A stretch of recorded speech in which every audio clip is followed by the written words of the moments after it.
Well, this is fun. All right. Welcome. Hello. Yeah, hello, everybody. How's everybody today? All right?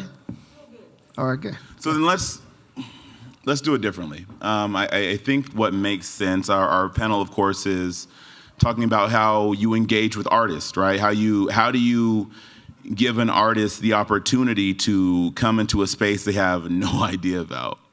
So let's start with questions. Well, let's introduce ourselves. Oh, sure, that's fine. You know, introduce yourself. Who Sure. are you? I'll be the moderator. All right. Hey, everybody. Adrian Rashad Driscoll, XR expert like everybody else here. But I'm the co-founder of Collimation. We extend experiences. So you have your live in-person, but then you have the metaverse, and you have 360 video, and you have, audio only. Like, how do you extend the experience to people who can or won't pay top ticket prices for tickets? So that's kind of what we do. And please. And my name is Rommel, RomeDigs Reyes. I'm a producer.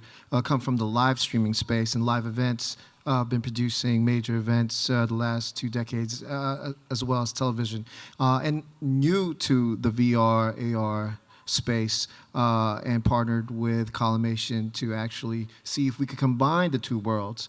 Right. And we're here to really guide artists, music labels, different brands into this space, and how we can make it fun without them freaking out about the technology part, which Adrian is very, very good at. So I think the first thing that we see is a lot of tech companies want to show tech demos. Nobody cares about tech. They only care about the problem that it's going to solve, right? So you see at CES, everyone has this big setup, and it's like, hey, how cool is my tech? Nobody cares, right? And especially artists. Artists just want to be artists. So I think the biggest friction point is having artists say, I don't want to put on a mocap suit. I don't want to have all these trackers on me. I just want to perform. So how do you provide that opportunity to them without making it a big spectacle and making them uncomfortable? Right. Now, we've worked with major artists, right? And we obviously choose which artists to work with because we like to choose. We like to work with DJs. Of course. The reason why we like to work with DJs is obviously they're working with technology already, mixers, turntables, they're in studios, so they understand, how to integrate that stuff and be creative with it. What do you think is the easiest way to introduce them to this world that's foreign to them? I mean, obviously they're not going to be up on stage with big goggles on and everything. Right, and I think that's the hardest point for everybody. Technology should always be invisible. If you're an artist, create art. If you're a singer, sing. If you're a producer, produce. It should be invisible, and that's kind of what we extend to them, right? We let them feel that, hey, this is happening in the background, because no one cares if you're shooting on an iPhone or a Red Cam. Like, let's let you perform. That's all people want. But also, too, with Collimation, what we do, we like to live stream just the performance itself. Sure. And integrate the metaverse with that. Absolutely. Explain how we do that. And that's another thing that we really focus on is, now that I have my artists, they know they're going to be going a lot of places. They don't have to know the hertz and all the frame rates and all this other stuff. They just know they're going to be a lot of places. Now it's like, how does the consumer digest this? Do we have you in the metaverse? Do we have you in a VR headset? Do we have you on a 2D live stream? How can we make true transmedia possible? And that's something else that we've seen great success in, because it's like the artist just cares about getting paid and performing, right? So now this $2,500 ticket, a random person can get for $10. The artist isn't going to say no to that. Who would say no to that? It's more money. It's more opportunity. It's more impact. And most importantly, it's a bigger touch to your community. What do you think right now is the easiest way for artists to experiment with? Obviously, there's Fortnite. Sure. right? But even the development of that, and even the creation of Fortnite and the integration of artists and all that, Sure. it's difficult and it's expensive. Sure. So what do you think right now would be the easiest way for artists to get into this space? You know, with An experiment. Absolutely, and with the way that AI has, come out and kicked a lot of doors down, it's improved pipelines, it's improved workflows, right? So artists are wondering how to do it, but again, they have those friction points. We're just translating that. We're just saying, hey, look, come in, jump on stage, and we'll do the rest, right? I think a lot of companies are missing the mark because they're trying to teach everybody this tech. They're trying to teach everybody how to do. Instead of entertaining. Instead of just entertain. Right. You have, but the biggest thing, and to answer your question in a very long-winded way, I apologize, go where the people already are. Right? Like, what does the Little Mermaid say? I want to go where the people are. Like, that's what you need to do. Why am I creating a metaverse platform and trying to bring people there when Fortnite exists, right? When VR chat is already out there, spatial is already out there. Go where the people are and let them access what they've already been accessing, as opposed to trying to say, hey, look, come to my platform because it's cooler. Why are you competing with them? Because that's not what your goal is. Also, I want to see, actually, studio audience, or audience here. Yeah. Are most of you creators, or are you tech people? Where are our creators at? Okay. Okay, yeah, my creatives, all right, my people. Okay, awesome. So yesterday we were talking to different, we're here trying to, how do we merge live and virtual, right? Seamlessly and easy. Right. And here at Collimation, we have a partnership with the Comedy Store in Los Angeles, and we've been introducing comics into the metaverse, and they're like freaked out, like what's going on? How do we know who's there? So we set up LED screens and everything. We're describing the experience so that our in-person audience, obviously with the comic, they still feel natural. Right. But then now they have this element of the virtual, the metaverse there. Right. Someone yesterday said that was a hacky thing, right? And I was like, well, it might be hacky for you because you're thinking enterprise and you're thinking industrial and you're thinking way above the technology. But what if there's just, people out there who don't know how to experience this, sure. Right? I mean, how is that the best way to introduce people to the metaverse? Sure. Who've never been there before? I think whenever you create an experience, the only thing that matters is narrative, right? The story. And how do I make it as easy to consume as well? Why am I trying to teach an audience a new technology? Why am I saying, hey, look, do you have a headset? Do you have, and transmedia is really the way to do this, right? Because now it's saying, however you consume content normally, do that. We'll be there. That's at the end of the day, you're just sure. trying to entertain. We just want to entertain. So right. now, do you think the technologists in the industry, they're just being too critical? I mean, everybody's going to be hypercritical. Everybody has an opinion, and usually it's the people who aren't doing anything. But like, the truth of the matter is, we are hungry for content. Even post-pandemic, during the pandemic, sure, but even post-pandemic, nobody wants to be bored, right? And learning a new technology is boring. So I have to be bored to not be bored? No, then I'm not going to do it at all. That's the truth of it. What have you seen that's done it well in regards to the combination of artists and technology and the ease of use? It's out there right now. Yeah, a lot of the people who have done it well either haven't. It's not scalable, right? You think about the Engage with, I think it was the Fatboy Slim experience. Everyone's like, oh my gosh, this is great. They said it took a year to do.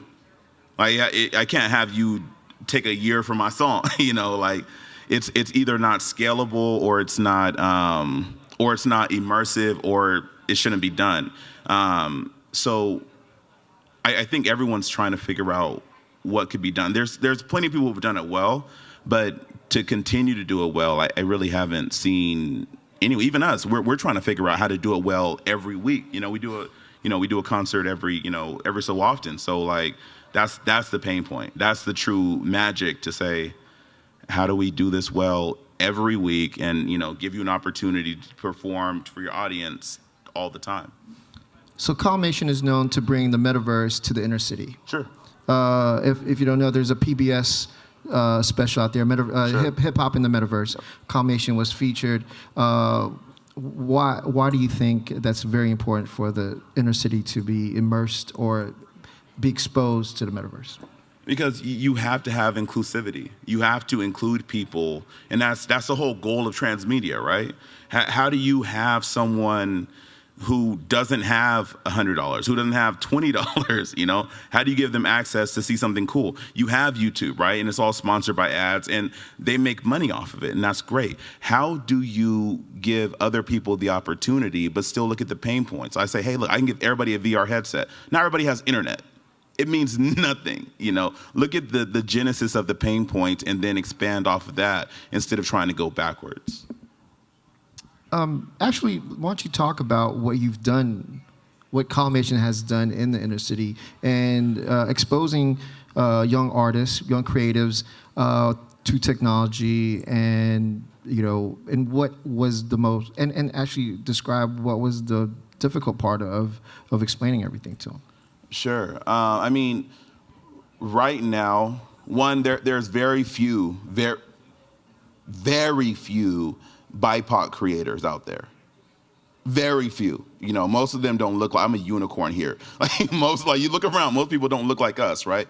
So the first thing is introducing people to technology, right? Introducing them in a way that's very palatable. But then it's expanding and connecting, because I could tell you, hey, you could do something in Unity, but all this costs money, so creating the networks and extending your networks. Right now it's weird because people feel XR is very competitive.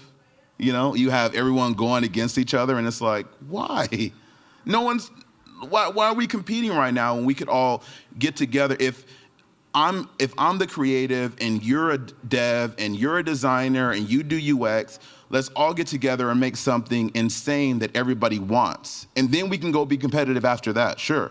But if we all have a collaborative effort to create this insane experience, everybody will start coming to the platforms, coming to the mediums, instead of saying, oh, well, this Oculus headset is too heavy, or this Vive is too, we need to work together instead. That's what we need right now.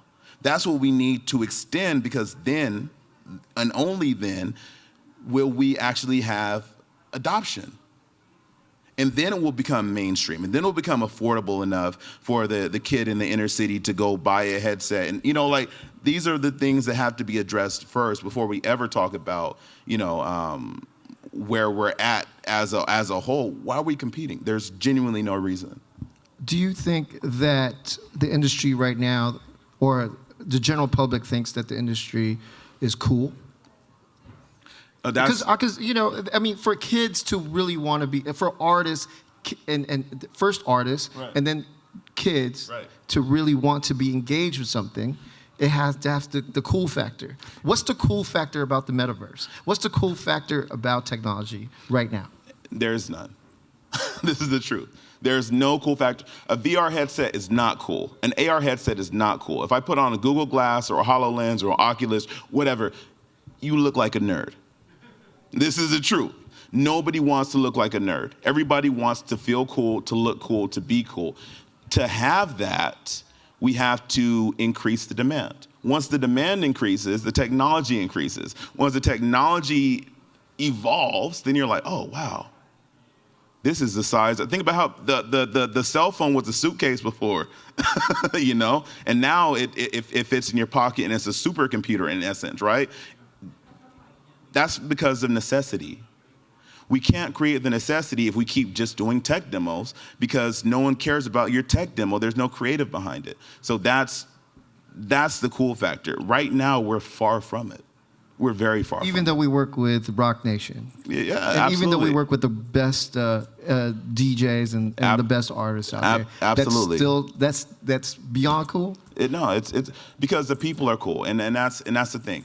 You're going to check it out because you love DJ Khaled or you love Jay-Z or you love whoever. Okay, so that's the entryway. That's the entryway. That's your, okay, I'll do it because you said do it and I'm a fan of you. If it is cumbersome, if it is difficult, if it takes forever to do, if it's too expensive, there's so many pain points that you have to get around. That's our job as creators, to alleviate some of these pain points, right? But everyone's like, I have a cool tech. Sure, everyone has cool tech. All this stuff is cool. Everything in the expo hall is cool to us because we're nerds, right? How are we gonna make money and translate it to a consumer experience if there's no narrative behind it? It can't happen. It literally cannot happen until we start thinking differently. Apple reference. I find it cool. Sure. I really do. And yesterday I was, like I said, I'm new to this. I come from the live event space.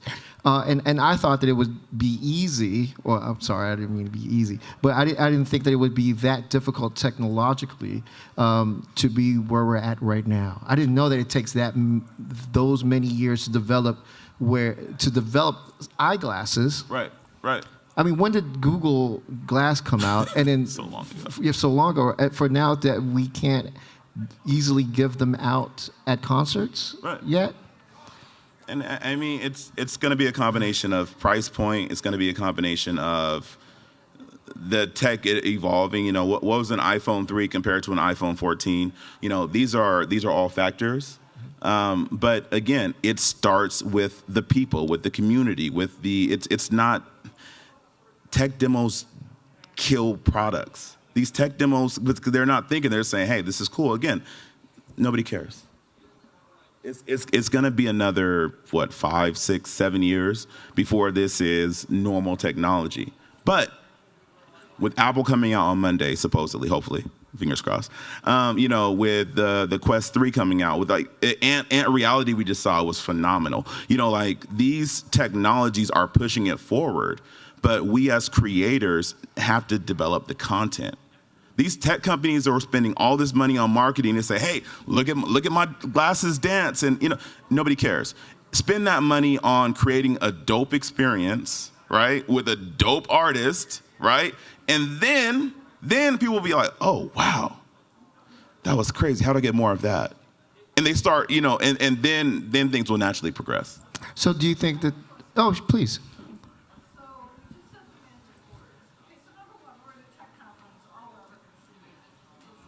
Sure.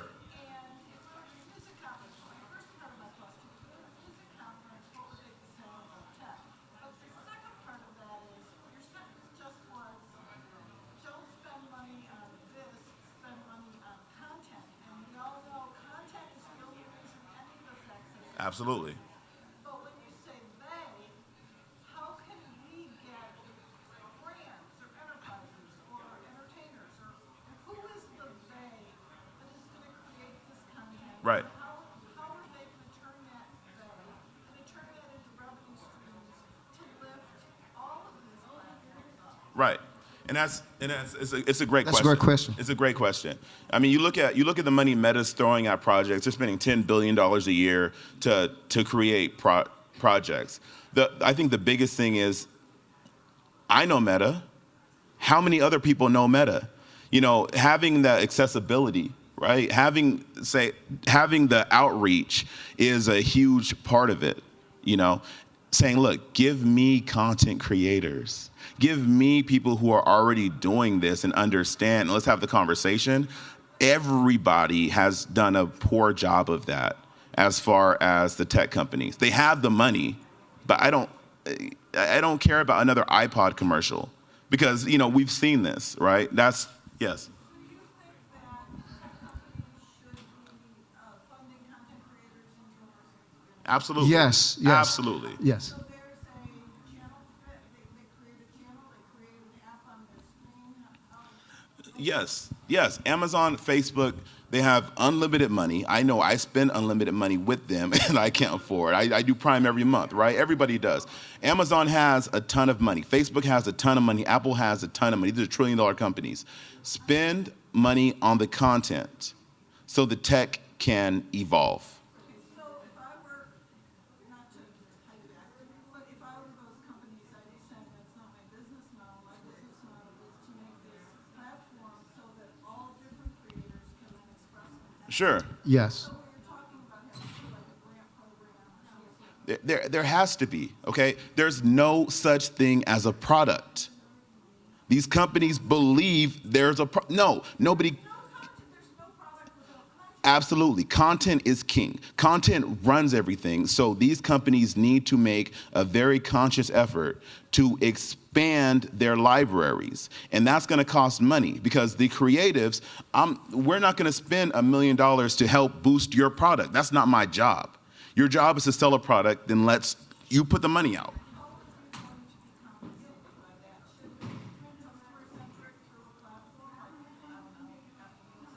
Yes. Yes. Yes. Yes. Because it starts with B2B. We're a business, they're a business. Start with B2B, and then it becomes B2B to C or B2C.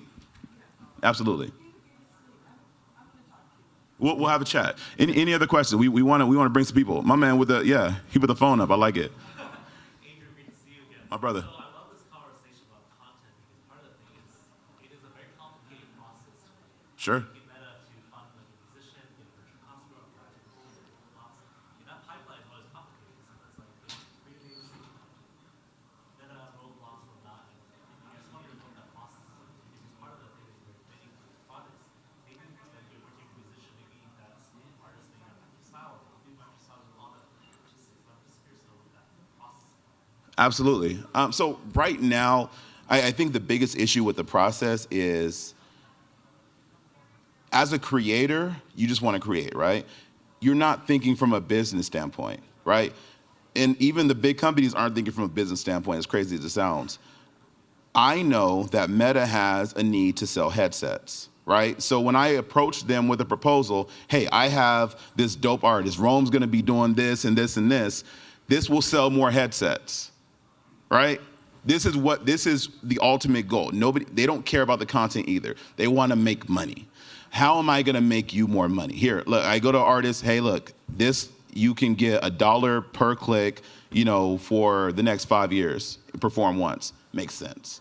Meta, hey, we're gonna do this, it's gonna sell more headsets. Makes sense. For us, we're gonna make money and we're gonna get more clicks, more recognizability, or if that's a word, it's not. But, it makes sense. As a creator, you have to give them something that makes sense because you have a billion people that everybody wants to work with Meta. Everybody wants to work with Apple. Everybody does. You have to propose something to them that makes sense and it's simple. Don't overcomplicate it. Oh, well, fixed foveated rendering. Nobody cares. Nobody cares, right? Make it make sense, make it simple, make it palatable, and then make it scalable. And do your homework too. Go to festivals. Yes. Go to where the kids are at. Go Yes. to the side stage, not the main stage. Absolutely. Go to the emerging artist stage Right. and talk with them. You will be surprised that they're open to do whatever you want to do So much. because they just want to get their artistry out there. Sorry, I don't mean to cut you off, but we got course. one more session coming in. No worries. We have Let's 60 give them a seconds, round right? of applause. Thank you. so much. Call mention. Peace. Sexual chocolate.